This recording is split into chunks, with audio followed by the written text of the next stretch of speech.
빌립보서 짧은 서신입니다. 오늘 두 번째 시간이자 마지막 강해하겠습니다. 빌립보서는 바울이 빌레몬의 집에 있는 교회에 보낸 편지입니다. 이 편지에서 돋보이는 것은 복음의 위력을 바울이 확신하고 있다는 점입니다. 그래서 오늘의 설교 제목을 복음의 위력이라고 정했습니다. 바울이 빌레몬서를 쓰기 4, 5년 전에 로마서를 썼는데 로마서의 핵심 주제도 복음의 위력입니다. 로마서를 연구한 학자들은 대체로 로마서의 요절로 1장 16절, 17절을 듭니다. 로마서 1장 16절, 17절 제가 봉독합니다. 내가 복음을 부끄러워하지 아니하노니 이 복음은 모든 믿는 자에게 구원을 주시는 하나님의 능력이 됨이라. 먼저는 유대인에게요 그리고 헬라인에게로다. 복음에는 하나님의 의가 나타나서 믿음으로 믿음에 이르게 하나니 기록된 바 오직 의인은 믿음으로 말미암아 살리라 함과 같으니라. 금방 읽었던 구절에서 중심되는 단어는 복음입니다. 3번 반복되어 나타나지요. 복음은 말 그대로 좋은 소식입니다. 정확하게 말하면 복음은 뭇 인생이 듣고 믿어야 할 최고의 좋은 소식입니다. 뭇 인생이 듣고 믿어야 할 최고의 좋은 소식이 있다면 그 소식을 말하지 않고는 배길 수 없을 것입니다. 이것이 복음을 가진 자의 마음입니다. 바울이 그랬습니다. 바울의 심령에 복음으로 가득 찼습니다. 그랬기 때문에 바울은 로마 교회 성도들에게 복음을 강설했습니다. 그것이 로마서입니다. 바울은 빌레몬과 골로새 교회 성도들에게도 복음을 들려주고 싶었습니다. 복음이 바울을 살렸기 때문입니다. 복음이 그를 새 사람, 새 일꾼이 되게 했기 때문입니다. 복음의 핵심은 두 가지로 볼 수 있겠습니다. 하나는 성부 하나님께서 우리 인생들에게 구주와 주님으로 보내어 주신 독생자 예수님을 믿을 때에 구원받아 하나님의 자녀가 된다는 것입니다. 요한복음 14장 6절의 말씀입니다. 예수께서 이르시되 내가 곧 길이요 진리요 생명이니 나로 말미암지 않고는 아버지께로 올 자가 없느니라. 예수님은 자신이 하나님 아버지께로 가는 유일한 길이요 하나님 아버지를 알게 하는 유일한 진리요 하나님 아버지와 교제하게 하는 유일한 생명이라고 말씀하셨습니다. 심지어 예수님께서는 자신을 하나님이라고 하셨습니다. 예수님께서 무엇으로 자신의 하나님 되심을 증명하셨습니까? 온전한 성품과 진리의 말씀과 능력의 기적들을 통하여 자신이 성부 하나님의 아들이심을 증거하셨습니다. 예수님이 하나님 되심의 결정적인 증거는 십자가에서 죽으셨다가 다시 살아나신 부활 사건입니다.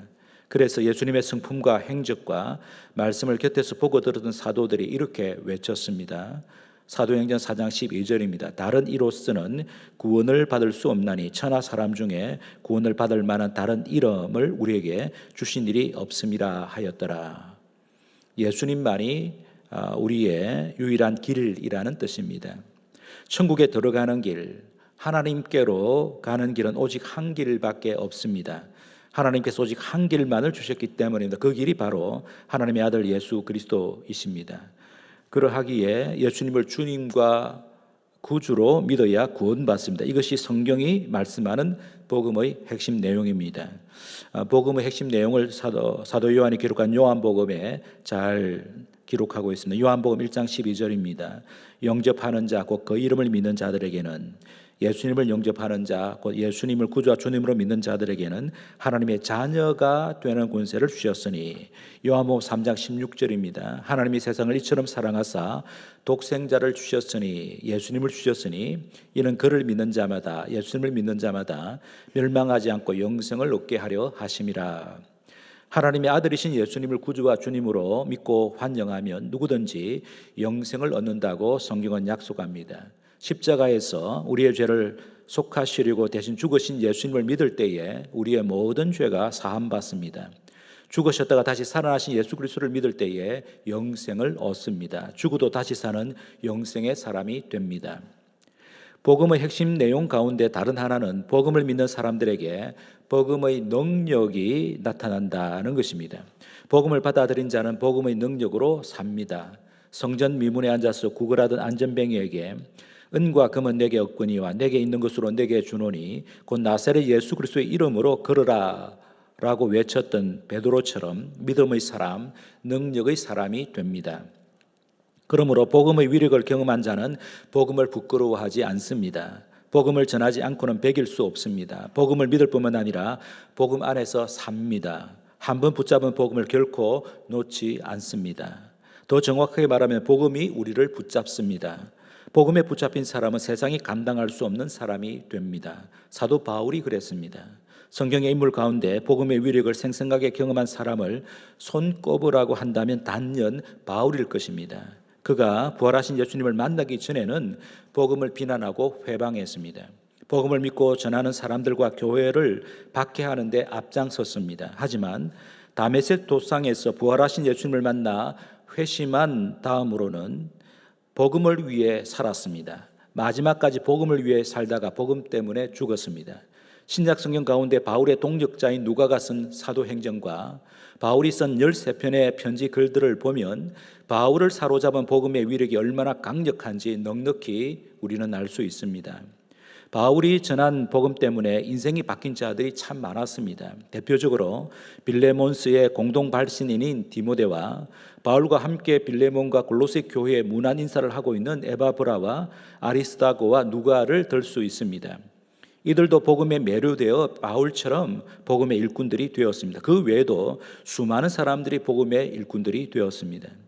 복음을 전파한 바울과 그의 동지들을 통해 골로새와 그 인근의 교회가 세워졌습니다. 그 외에도 수리아와 그브로와 갈라디아와 소아시아와 마게도냐와 아가야 지방의 여러 도시들의 교회가 섰습니다. 이처럼 복음을 전파한 바울과 그의 동지들을 통하여 복음이 각처로 확산되었습니다.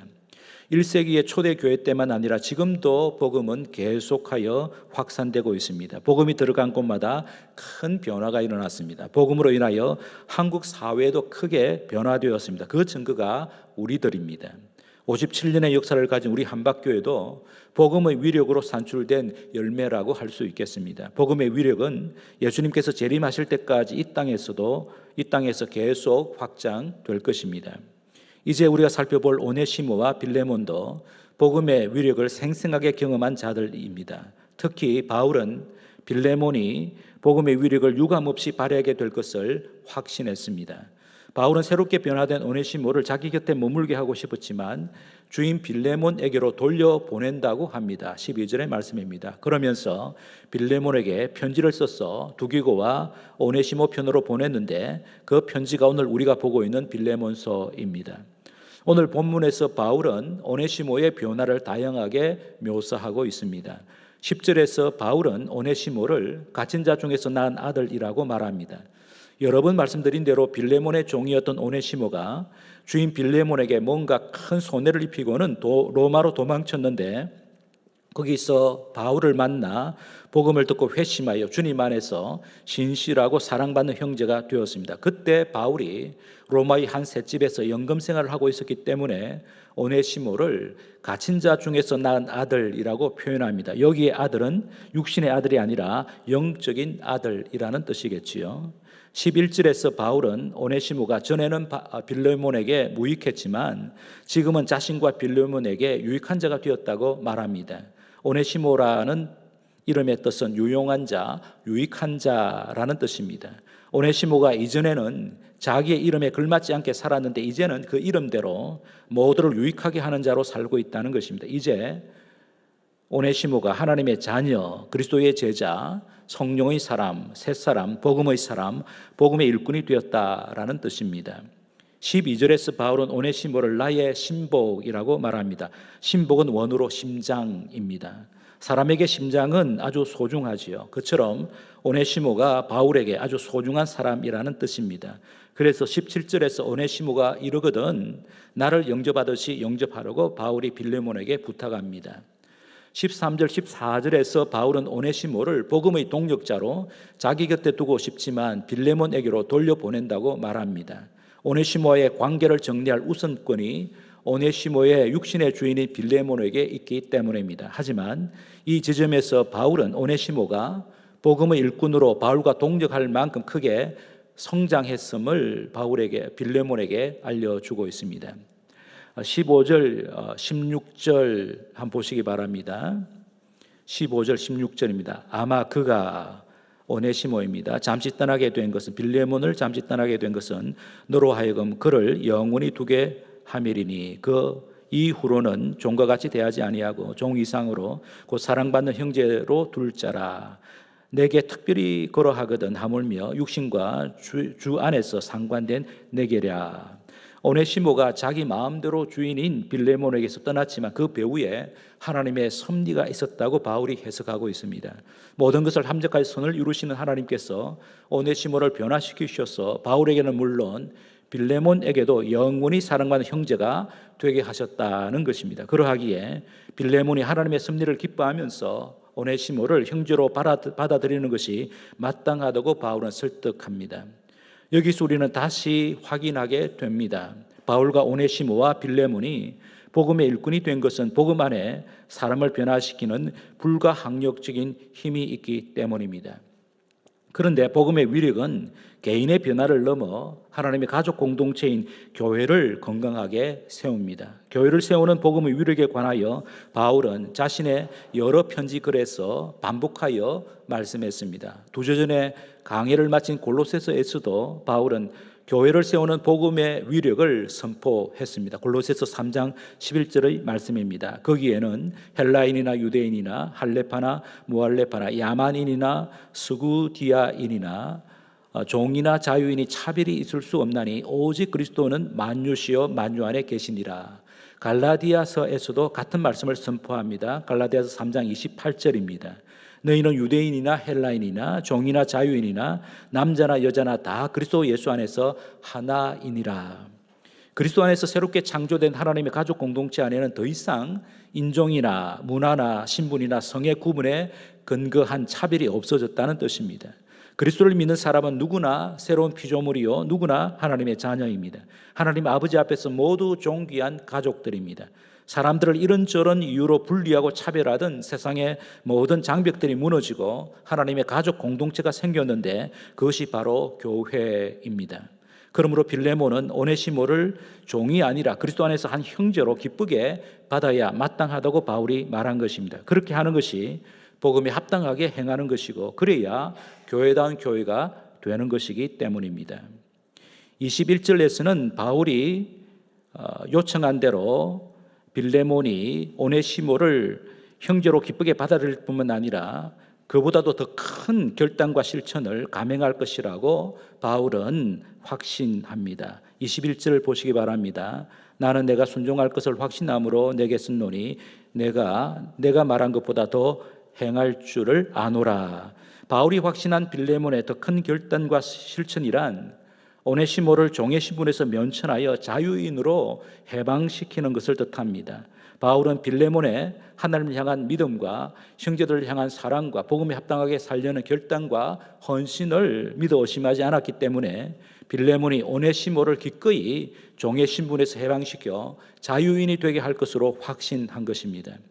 빌레몬과 골로새 교회 성도들은 빌레몬서와 더불어 골로새서도 함께 읽게 될 것인데 골로새서에서 육신의 주인이 종에게 어떻게 행해야 복음에 합당한 행위인지 바울이 밝혔습니다. 골로새서 4장 1절입니다. 상전들아 의와 공평을 종들에게 베풀지니 너희에게도 하늘의 상전이 계심을 알지어다. 골로새서를 강의할 때 이 구절을 해설했는데 다시 간단히 말씀드리겠습니다. 이 짧은 권면 안에 아주 급진적인 내용이 들어 있습니다. 여기 상전은 그리스도인이 된 주인입니다. 의와 공평을 종들에게 베풀라고 했는데 의를 베풀라는 것은 하나님의 뜻과 일치하는 행동을 하라는 것입니다. 공평을 베풀라는 것은 하나님처럼 사람을 외모나 사회적 신분으로 차별하지 말라는 것입니다. 종들을 그리스도 안에서 한 형제로 한 가족으로 받아서 잘 돌보라는 뜻이지요. 그래서 존 스토튼 목사는 에베소서 6장 5절에서 9절을 주의하면서 주인과 종에 관한 바울의 사상이 1세기 로마 사회의 근간을 이루었던 노예 제도를 뿌리채 흔드는 혁명적인 도전이었다고, 그리고 그 도전이 역사 가운데 도도히 흘러 마침내 노예 제도의 폐지를 가능하게 했다고 단언합니다. 빌레몬스를 주의한 마이클 버드도 바울이 없었다면 결단코 윌버포스도 없었을 것이라고 말했습니다. 1세기에 예수님의 복음으로 무장한 바울의 사상이 19세기에 영국의 윌버포스와 미국의 아브라함 링컨에게로 이어져 노예 해방 운동이 전 세계로 퍼졌고 마침내 노예 제도가 역사 가운데 사라졌습니다. 그렇게 되기까지 1800년의 세월이 흘렀지만 그게 복음의 끈질긴 위력입니다. 오늘 본문을 보면 빌레몬도 복음의 위력을 경험했습니다. 아비아가 빌레몬의 아내이고 아키포가 빌레몬의 아들이라고 여긴다면 빌레몬의 가정이 복음의 위력을 경험한 것입니다. 빌레몬의 가족들이 함께 헌신하여 자기들의 집에서 모이고 있는 교회를 든든히 세우는 일에 헌신한 것도 복음의 위력 때문에 가능했다고 보아야 합니다. 빌레몬이 오네시모를 형제로 받아들이게 되는 것도 복음의 위력 때문입니다. 거기서 한 걸음 더 나아가 오네시모를 면천하여 자유인이 되게 하는 것도 복음의 위력 때문이겠지요. 복음의 위력에 감격하고 있는 빌레몬이 능히 그렇게 하리라고 바울은 확신했습니다. 이게 복음의 위력입니다. 그런데 우리에게서 복음의 위력이 강력하게 나타나려면 우리 한 사람 한 사람이 복음의 핵심이신 예수님을 닮아야 합니다. 바울은 골로새 교회에 빌레몬스와 함께 골로새서도 보냈는데 그 골로새서에서 골로새 교회 성도들에게 예수님의 성품을 빼닮아야 한다고 말씀했습니다. 그렇게 말씀한 이유는 그래야 복음의 위력이 세상에 강력하게 증거될 수 있기 때문입니다. 골로새서 3장 12절에서 14절입니다. 그러므로 너희는 하나님이 택하사 거룩하고 사랑받는 자처럼 긍휼과 자비와 겸손과 온유와 오래 참음을 옷 입고 누가 누구에게 불만이 있거든 서로 용납하여 피차 용서하되 주께서 너희를 용서하신 것 같이 너희도 그리하고 이 모든 것 위에 사랑을 더하라. 이는 온전하게 매는 띠니라. 여기서 바울은 골로새 교회 성도들을 하나님의 택하심을 받은 거룩하고 사랑받는 자라고 표현합니다. 다르게 표현하면 예수님을 구주와 주님으로 믿어 하나님의 자녀가 된 자들, 예수님을 배우고 따르는 예수님의 제자들, 성령님께서 내주하시는 거룩한 사람들이 성도들입니다. 그러므로 성도는 세상 사람들처럼 살아서는 안 됩니다. 하나님의 자녀로 예수님의 제자로 성령의 사람으로 살아야 합니다.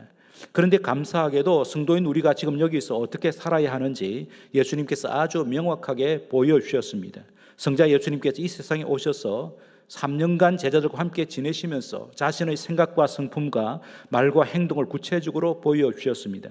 그 제자들이 예수님에게서 보고 들은 말을 증언하였고 그 증언한 것을 기록한 것이 사복음서입니다. 사복음서를 보면 예수님이 이 땅에서 어떻게 사셨는지 명확하게 알 수 있습니다. 그러므로 성도로 부름을 받은 우리는 복음서를 살펴보면서 예수님께서 사셨던 삶을 본받아야 합니다. 그래야 예수님의 제자라고 할 수 있습니다.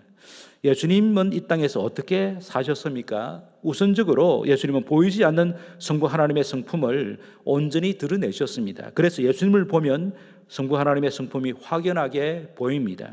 조금 전에 봉독했던 골로새서 3장 12절에서 14절까지 바울이 나열한 하나님의 성품들은 예수님의 대표적인 성품이기도 합니다. 긍휼, 자비, 겸손, 온유, 인내, 용서, 사랑인데 이 7가지 성품을 성도와 교회가 빼닮아야 합니다. 그래야 복음의 위력이 강력하게 나타납니다. 그런데 오늘 우리가 살펴보고 있는 빌레몬서를 보면 바울에게서 예수님의 성품이 드러나고 있음을 확인할 수 있습니다. 여기 빌레몬서에서 두드러지게 나타난 바울의 성품은 2가지입니다. 겸손과 온유입니다. 예수님께서 제자들에게 이렇게 말씀하셨죠. 마태복음 11장 29절에서 30절입니다. 나는 마음이 온유하고 겸손하니 나의 멍에를 메고 내게 배우라. 그리하면 너희 마음이 쉼을 얻으리니 이는 내 멍에는 쉽고 내 짐은 가벼움이라 하시니라. 우리가 예수님과 함께 메어야 할 멍에는 우선적으로 복음 사역입니다. 그런데 그 복음 사역을 충실하고 효과적으로 감당하려면 먼저 예수님의 성품을 닮아야 합니다. 예수님의 성품 가운데 우리가 우선적으로 닮아야 할 대표적인 성품이 겸손과 온유입니다. 겸손은 하나님과 사람 앞에서 자기를 낮추는 태도와 행동을 뜻합니다. 특히 남을 나보다 낮게 여기는 것, 자신의 이익보다는 이웃의 이익을 먼저 구하는 것을 뜻합니다. 온유는 과격한 분노와 대조되는 미덕으로 자신을 절제하고 통제하는 능력을 뜻합니다. 그런데 이런 겸손과 온유의 덕목이 바울에게 잘 나타나고 있습니다. 어떻게 나타나고 있는지 오늘의 본문을 간단히 살펴보겠습니다. 8절에서 10절까지를 보면 바울은 빌레몬에게 왜 이 편지를 쓰게 되었는지 아주 조심스럽게 말문을 엽니다. 그런 다음에도 이런저런 얘기를 한 후에 16절에 가서야 용건을 밝힙니다. 오네시모를 형제로 받아들이라고 하는 것입니다. 빌레몬이 오네시모를 형제로 받아들이는 것은 성도로서 마땅히 순종해야 할 것이기 때문에 바울은 사도의 권위로 아주 담대하게 명령할 수 있을 것이라고 말하지요. 그것이 8절입니다. 이러므로 내가 그리스도 안에서 아주 담대하게 내게 마땅한 일로 명령할 수도 있으나 하지만 오히려 사랑으로서 부탁한다고 말씀하시죠. 도리어 사랑으로서 간구하노라. 여기 사랑으로서는 사랑에 근거하여라는 뜻입니다. 빌레몬이 골로새 교회 성도들에게 보여주고 있는 그 사랑을 오네시모에게도 보여주기를 기대한다는 뜻입니다. 그러면서도 자신이 이제 나이가 많아 노인이 된 것과 예수님을 위하여 여기 로마에서 수감생활을 하고 있다는 말을 덧붙이지요. 9절에 보십시오. 도리어 사랑으로서 간구하노라. 나이가 많은 나 바울은 지금 또 예수 그리스도를 위하여 갇힌 자 되어 라고 말하고 있습니다. 바울의 겸손과 온유함이 아주 돋보이는 대목입니다. 13절 14절 보시기 바랍니다. 13절 14절 그를 내게 머물러 있게 하여 내 복음을 위하여 갇힌 자 중에서 내 대신 나를 섬기게 하고자 하나 다만 내 승낙이 없이는 내가 아무것도 하기를 원하지 아니하노니 이는 너의 선한 일이 억지같이 되지 아니하고 자유로 되게 하려 함이라. 바울은 오네시모를 자기 곁에 두어 복음의 동력자로 삼고 싶지만 오네시모의 육신의 주인인 빌레몬의 승낙이 먼저 있어야 한다고 말합니다. 바울은 자신의 뜻을 관철하기 위하여 빌레몬에게 압력을 가하거나 강요하지 않습니다. 빌레몬으로 하여금 자유로 결정하도록 기다린다는 것이지요. 빌레몬보다 나이가 한참 많은 바울이 빌레몬을 향하여 정중하게 예를 갖추어 간청하고 있는데 이것이야말로 다음 세대를 건강하게 세우는 훌륭한 리더십의 전형이라고 할 수 있습니다. 18절, 19절 우리 함께 읽어보겠습니다. 18절과 19절입니다. 같이 읽겠습니다. 그가 만일 내게 불의를 하였거나 내게 빚진 것이 있으면 그것을 내 앞으로 계산하라. 나 바울이 친필로 쓰노니 내가 갚으려니와 내가 이 외에 내 자신이 내게 빚진 것은 내가 말하지 아니하노라. 바울은 오네시모가 빌레몬에게 금전적인 손해를 입혔다면 자기가 대신 배상하겠으니 자기 앞으로 달아놓으라고 합니다. 이것은 그냥 하는 말이 아니라 자신이 풀려나서 골로새 교회를 방문하게 되면 반드시 오네시모의 빚을 자신이 대신 갚겠다고 약속한 것입니다. 여기 갚다라는 헬라어 동사는 손해배상금을 지불하다라는 법률 용어입니다. 그리고 친필로 썼다고 하는 것은 오네시모의 빚을 대신 갚겠다는 의지를 바울이 강력하게 표현한 것입니다. 그러면서 빌레몬이 바울에게 진 영적 빚에 관하여 넌지시 언급합니다. 빌레몬 역시 오네시모와 다를 바 없이 바울이 전한 복음으로 새 사람이 되었음을 빌레몬에게 상기시킵니다. 그러하기에 빌레몬은 바울에게 영원히 갚지 못할 큰 빚을 지고 있음을 인정해야 할 뿐만 아니라 상대적으로 빌레몬에게 적은 빚을 지고 있는 오네시모를 용서하고 그리스도 안에서 형제로 받아들여야 마땅하다는 것입니다. 하지만 빌레몬을 향한 바울의 논조는 신중하면서도 아주 겸손하고 온유합니다. 20절에서 바울은 빌레몬에게 형제여라고 부르면서 마지막으로 간절히 호소합니다. 빌레몬이 오네시모를 형제로 받아들였다는 소식을 들음으로써 자신의 마음에 기쁨과 평안이 가득하게 되기를 고대한다고 말합니다. 여기 기쁨을 얻다는 것은 이득을 보다라는 뜻이고 평안을 얻다라는 뜻은 생기를 얻다라는 뜻입니다. 빌레몬이 오네시모를 형제로 받아들이는 것은 복음의 위력으로만 가능한 것이기 때문에 빌레몬에게서 그 복음의 위력이 나타나기를 바울이 간절히 원한 것입니다. 빌레몬을 통하여 복음의 위력이 확연히 드러날 때에 바울은 더할 나위 없는 기쁨과 평강으로 가득 찰 것이기 때문입니다.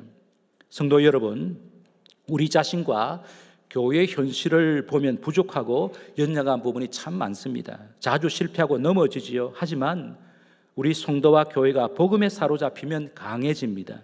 이유는 하나님께서 복음을 통하여 자신의 위대한 능력을 드러내시기 때문입니다. 다르게 말하면 복음 자체에 사람과 세상을 새롭게 하는 강력한 능력이 있습니다. 그런데 복음에 사로잡힌 성도와 교회는 정말 겸손하고 온유해집니다. 오늘 우리가 살펴본 대로 바울이 그랬습니다. 겸손하고 온유해야 복음의 위력이 더 강력하게 나타납니다. 큐티 교재 복 있는 사람 11호로 12호로 사무실에서 여러분이 구입할 수 있습니다.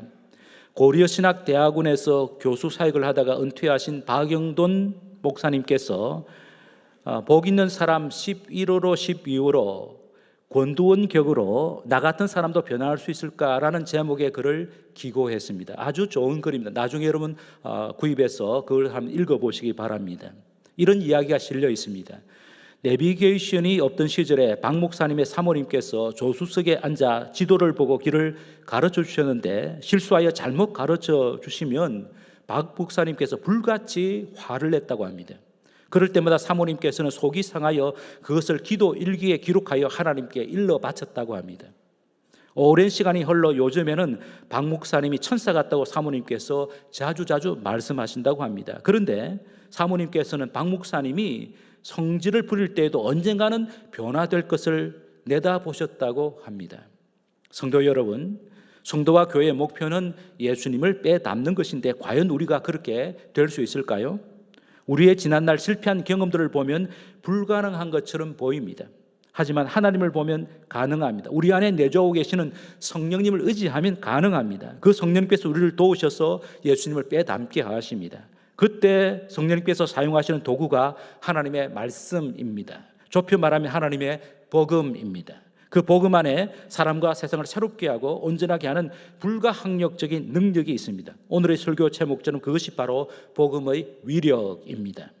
그 복음의 위력을 바울이 생생하게 경험했습니다. 오네시모도 경험했습니다. 빌레몬에게서도 그 복음의 위력이 강력하게 드러날 것을 바울은 확신했습니다. 복음의 위력을 믿는 사람, 복음의 위력에 사로잡혀 살아가는 사람은 교만하거나 성급하거나 사나울 수 없습니다. 예수님처럼 겸손하고 온유해집니다.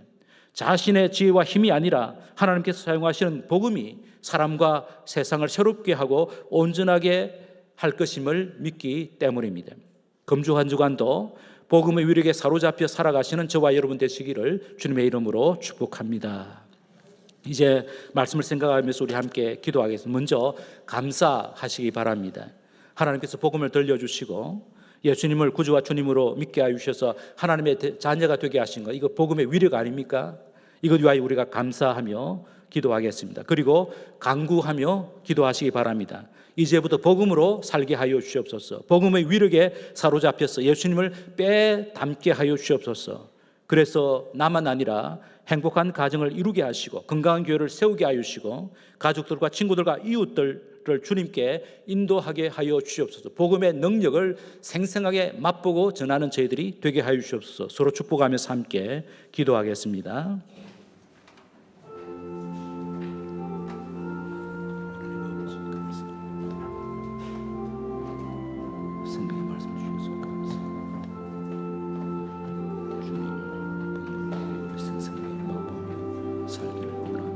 삶으로 복음의 위력을 증언하기를 간절히 바랍니다. 내 자신이 성공